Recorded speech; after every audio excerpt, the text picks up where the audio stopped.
In this video, we're going to try to answer a question: which camera should you buy? The Sony A7 Mark IV or the Sony A7R III? I'm going to do a comparison between the basic Pro camera and the high resolution modernized beast from the past. So let's get started right now with the advantages for the A7 Mark IV. This comparison gets a little tricky and I'll explain later in the video. Sony Silicon, aka the Bionz XR. With this chip, you'll no longer be locked out of the menu. Everything will be faster, snappier, more responsive, and the implications of future firmware updates goes through the roof. Responsible for handling compression, noise reduction, video processing, and AI-based autofocus. Real-time tracking is a lot easier to use. You pick your subject and then it picks your eyes for you, or your face or the head. It's a more intelligent system. The camera does a lot of the thinking for you and it does it very well. The autofocus of the A7R always felt great to me. However, with real-time tracking, you are next level. And beyond that, the A7 Mark IV does human, animal, and bird eye AF in video. It's a substantial upgrade. Small, nice upgrade are the port doors and lugs. No more dangling, flopping, sagging. Everything is firm now, like being young again. You're getting a new touch menu, and this came with the Bionz XR chip, and that's the reason why the R3A did not receive this update. With the R3A, when you poked it, it would just remain lifeless. With the A7 Mark IV, the slightest touch and it's ready to go. Dial and double-decker mode switch, and for those who use manual controls a lot, this will be a huge welcome because now you can control your ISO, white balance, Kelvin with this new dial instead of changing EV. As for the double-decker mode switch, it may seem oversimplistic with the stills, video, SNQ. In reality, it's more than just adding on 3 more modes. The top dial has 8 entries, so that means you multiply it by 3 and now you have 24 total modes, 9 custom memory recalls. That's 6 more than the previous version. That may seem like overkill. However, you shoot landscape, portraits, action, that's 3 right there. And then for video, if you're doing 4K 24, 30, 60, that is another 3 right there. The SNQ mode can be used for time lapses or slow motion, and storing all of this in memory just makes life so much. Dual UHS 2 and CFast slot. The R3A had a mixed slot of UHS 2 and UHS 1, and the problem with that is that you're only as fast as your slowest component. When shooting 42 megapixels, your buffer can easily fill up, and UHS 2 is 3 times faster than UHS 1. You're trying to get your pinky on and it keeps slipping off. Not the case with these new bodies. The ergonomics of this camera. The grip is a little bit taller, thicker, wider. A completely new experience for my wife. You get full HDMI, no more of this scrawny little stuff. Active stabilization gives you really steady footage in video because I'm not giving up coffee. Additional stabilization by rotating using the Bionz XR image processing engine. You get a fully articulating screen, which is nice for filming yourself like this because YouTubers are humans too, except for potato chip.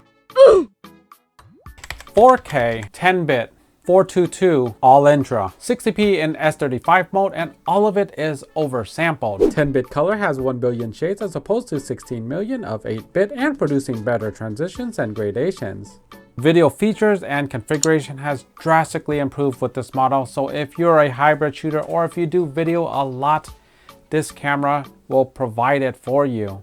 You've got better visual cues. Now you have the red border that lets you know that you're recording video, and the gray AF points, which are impossible to see.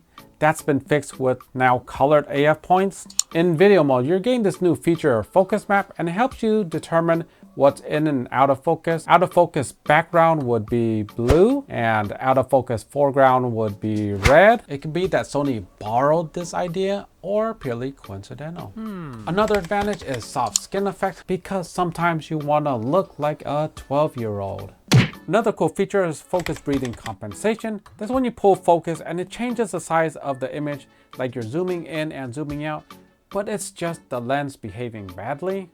One of the more underrated features is 4K in SNQ mode. With the older cameras, you could only output to 1080p. With the A7 Mark IV, you could output your direct-to-video time lapses to 4K. Some of the loose ends include digital MI hot shoe. You get a Cinetone for those emergency cinematic sessions. Live stream is much more simplified with the webcam ability. Now it passes video and audio. You've got low energy Bluetooth, which replaces NFC. Low light autofocus sensitivity of -4 EV.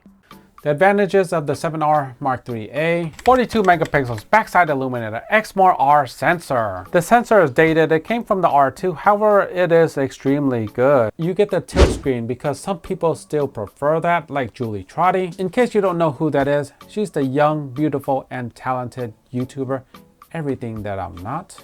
Firmware stability, and while the A7R III can be a little bit sluggish, you can say that that firmware is stable. It's really stable. The Biance XR based firmware system has been a little bit buggy for me. It's still new. It's still working out its kinks. The 2.3 million dot rear LCD panel, it's kind of criminal that they didn't give that to the A7 Mark IV. Pixel shift for high resolution photos.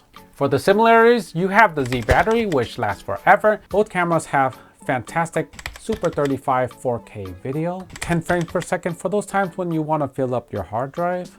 The EVF quality, 3.6 million dots. USB-C 3.2, great AF in stills and video. Both cameras perform exceptionally well in that regard.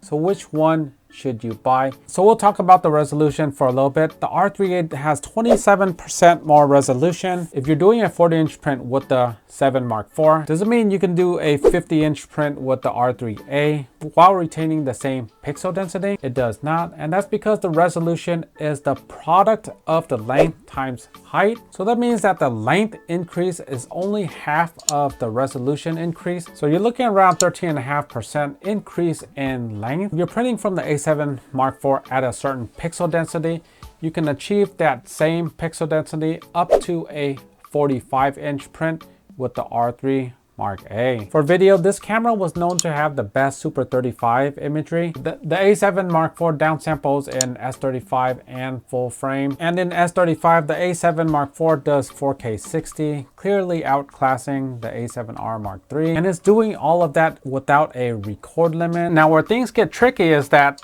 $27.99 is the MSRP of the R3A, but street prices are much different because this camera will go on sale for Thanksgiving. It's gonna go on sale for Christmas and New Year's. Price is a big hang up with the R3A, and at its current retail price, I would not recommend it at all. And below $2,200, you are getting a lot of camera for the money. The A7 Mark IV is undoubtedly much more versatile. If your focus is mainly still life and you're trying to maximize the amount of resolution that you can get, why not look at the A7R Mark II, which uses the same sensor? The A7R Mark IV is another consideration. It gives you 60 megapixels.